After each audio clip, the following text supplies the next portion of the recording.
도살장으로 끌려가는 양, 요 세 가지가 그 성경에 나오는 양에 대한 표현입니다. 근데 오늘 세례 요한이 예수님을 보고 하나님의 어린 양이다 했을 때는 아직 예수님이 돌아가시거나 그랬지가 아니거든요. 그러니까 세례 요한이 알고 있는 양은 6월절 양밖에 몰라요.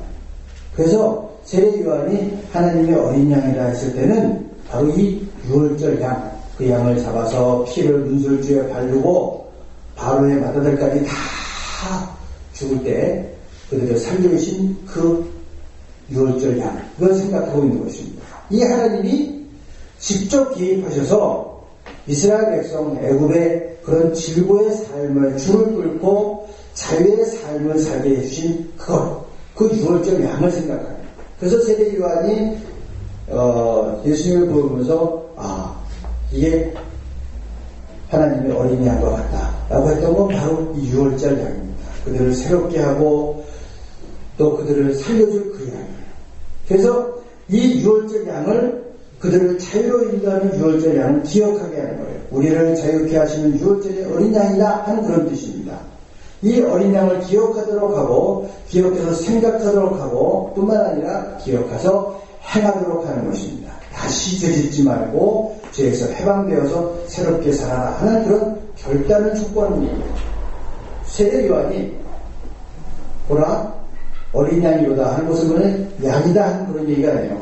저 양을 보고 하나님 우리를 죄에서 어떻게 구속하시고 우리를 자유롭게 하시는가 생각하고 그리고 그처럼 행하라 그런 얘기입니다. 그분을 보고 그런 얘기거든요. 그래서 세례 요한은 예수 그리스도를 그 다음에 세 가지로 표현합니다. 하나는 어린 양이다. 그래서 지금 얘기한 것처럼 우리를 자유케 하는 하나님이 직접 역사에 개입하여서 우리를 갖다가 새롭게 하시는 그런 어린 양으로 가고, 둘째는 뭐냐면 그 3절은 나보다 앞선이다 그랬어요. 나보다 앞선이다. 비록 세례 요한하고는 사실 먼 친척가 아니에요. 자기보다 늦게 났죠.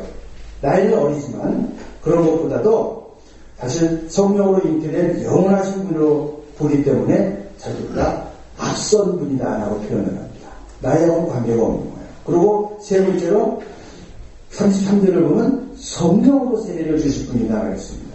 하나님의 사랑으로 충만된 그분이 바로 하나님의 영이시고 그리스도의 영이 곧 하나님의 영인 것을 인식하고 그가 베푸는 세례는 이제는 그런 간단한 물 뿌리는 물질적인 표현이 아니라 사람들이 안으로부터 본질이 변하는 그런 세례를 주실 분이다. 그런 얘기예요. 성령의 세례를 주실 분이라고 하는 것이죠. 그래서 세례자 요한이 하나님의 아들 예수 그리스도를 증거했지만 이제 우리가 생각해야 되는 것은 뭐냐면 우리가 이 세례를 맞으면서 오늘 누구를 증거하며 살아야 될까 하는 것입니다. 성산에 계신 그리스도, 문자가 된 그리스도, 여기 성경에 이런 그리스도가 있습니다. 이렇게 전하는 것이 아니라 이제는 우리 내면에 계신 그리스도를 증거하고 소개할 수 있어야 된다고 하는 것입니다. 이제는 여러분 문자로 되어 있는 예수 그리스도라고 하는 낱말을 전하는 것이 아니라 예수 그리스도가 내 삶에 어떻게 오셨고 내 삶을 어떻게 변화시켰는지를 증거하는 한 해가 되시기를 바랍니다. 이게 세례 요한이 하나님의 어린 양이다 했을 때 그 어린 양이에요. 요한이요 어린 양이라는데 양을 바라보는 얘기가 아닙니다. 6월절의 양을 기억하고 결단하라 그런 얘기입니다. 이제는 예수 오셨다 이거예요. 너희들이 2000년을 기다리고 예수님 오셨다. 그러니까 이제 너희들이 그 6월절 양이 왔으니까 기억하고 그분이 어떻게 우리를 살리셨는가 기억하고 그 결단하라 그런 얘기입니다. 예수 그리스도를 증거하는데 문제에 갇히거나 책에 갇혀 있는 분이 아닙니다. 우리의 말과 행동과 삶의 양식을 통해서 드러내야 됩니다. 그래서 사도 바울이 고백한 것처럼 이제는 내가 사는 것이 아니라 내 안에 그리스도가 사시는 것입니다 하고 고백하고 증거할 수 있어야 된다고 하는 것입니다. 예수께서 이 세상을 위한 참된 양식이었다면 우리 또한 그런 양식이 되어야 됩니다. 그분이 빛이라면 빛을 드러내고 그분의 양의 문이 되셨다면 우리가 진리에 이르는 문이 되어야 됩니다. 예수께서 길과 진리와 생명이 되신 것처럼 우리 또한 불의를 향한 자들을 돌이키는 올바른 길이 되어야 되고 무지와 편견을 넘어선 진리를 드러내고 생명으로 더 풍성케 하는 삶이 되어야 됩니다. 이제 우리에게 새로운 날들이 2013년으로 주어졌습니다. 이 날을 이제는 기억하면서 결단하는 말씀으로 들을 수 있기를 바랍니다. 올해 한 해가 정말 우리가 이것을 기억하며 행동하는 한 해가 되기를 바랍니다. 6월절 양의 피로 해방된 것을 기억해서 그리스도의 피로 죄에서 해방된 우리들이 이날을 기억하여 해방된 삶을 살도록 결단하는 말씀입니다. 다시 죄로 돌아가지 마십시오. 작년에 저지른 죄를 다시 짓지 않도록 하십시오. 그래야 새해가 의미가 있습니다. 작년에 하지 못했던 소중한 일들, 사랑하는 일, 전도하는 일, 기도하는 일, 말씀 읽는 일을 충실하게 할 수 있는 그런 시간이 되시기를 바랍니다. 하던 일들이 정말 더 충실하게 될 수 있고 우리가 못했던 일들이 다시 한번 개혁되는 한 해가 되어야 된다고 하는 것입니다. 삶의 기회가 항상 있는 것이 아닙니다. 올해 한 해를 살고 죽어도 여한이 없다. 이 한 해가 나의 마지막 날들이라 해도 나는 두려울 것이 없다. 은혜의 한 해가 될 것이기 때문이다 라는 각오로 사십시오. 이 한 해 내가 1년 살고 죽어도 나는 한이 없다. 그런 마음으로 살려고 하시는 것입니다. 새해 각오라는 것이 여러 계획이 있고 여러 여러분들의 생각이 있겠습니다만 이렇게 생각하라고 하는 거예요. 그분이 우리를 구원하셨기에 이것을 기억하고 결단하는 거예요. 올해 안에 살다 내가 올해 1년 살고 죽어도 난 한이 없을 것이다. 그런 마음으로 채워나가라고 후회 없이 말씀이나 기도하는 일이나 사랑하는 일이나 베푸는 일이나 세우는 일이나 그런 마음으로 하라고 하는 것입니다. 그러기 위해서는 지금 결단해야 됩니다. 다음에 시간 나면 하지요. 다음에 기회 있으면 하지요. 어느 세월에 성경 읽을 시간이 있고 어느 세월에 기도할 기회가 생기겠습니까? 지금 당장 하십시오. 그런 시가 있어요. 감위에 다리는 놓였던 것을 건너가지 않고서 바제는 동안 때에 거센 물결은 열쇠도 없어 다리를 무너치고 흘렀습니다. 먼저 건넌 당신이 어서 오라고 그만큼 부르실 때 왜 못 갔던가. 당신과 나는 그만 이편 저편서 때때로 울며 바랄 뿐입니다. 여러분이 잘 아는 소리의 기회라고 하는 작품입니다. 이 시 속에는 행복한 삶으로 갈 수 있는 다리가 놓여 있었는데 망설임 때문에 건너지 못할 때 그만 다리가 무너져 버리는 바람에 건너지 못하고 영원히 해한과 눈물과 흘리는 비련의 고통이 나타나 있습니다. 가안에게는 그런 얘기를 했어요. 좋은 기회를 만나지 않는 사람은 한 사람도 없다. 다만 그 기회를 잡지 못했다는 것뿐입니다. 지금 이 한 해를 시작하는 첫 주일 중요한 날입니다. 건너가기 바제는 동안 때에 거센 물결은 볼 새도 없이 다리를 무너치고 흘렀습니다. 기회는 항상 있는 것이 아닙니다.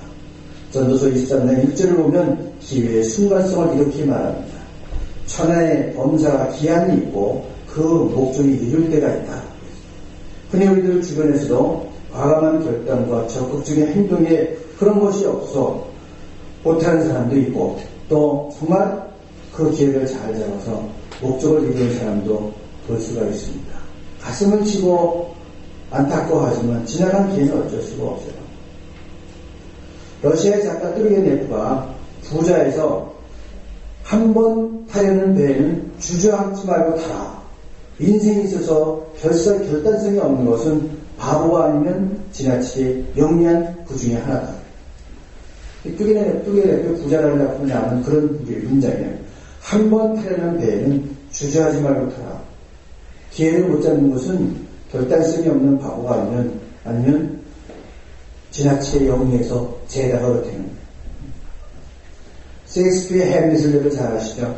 아버지의 원수를 갚을 결정적인 순간에 매번 망설이며 자기 생애를 회의하면서 사느냐 죽느냐 그것이 문제라도 하다 그냥 이 무기력한 인간형의 전형적인 모델이 되었습니다.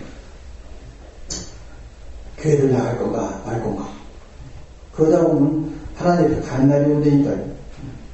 기도를 할 건가 말 건가 말씀을 읽을 건가 말 건가. 우리가 언제까지 살아있을 수 없듯이 언제나 예수를 믿을 수 없을 것이라면 그건 보장이 없다는 것도 아셔야 됩니다. 영생을 향한 기회를 항상 주어지는 것이 아니라고 하는 거예요. 구원과 축복에 있어서 망설임이라고 하는 것은 사단의 올무자 유혹입니다.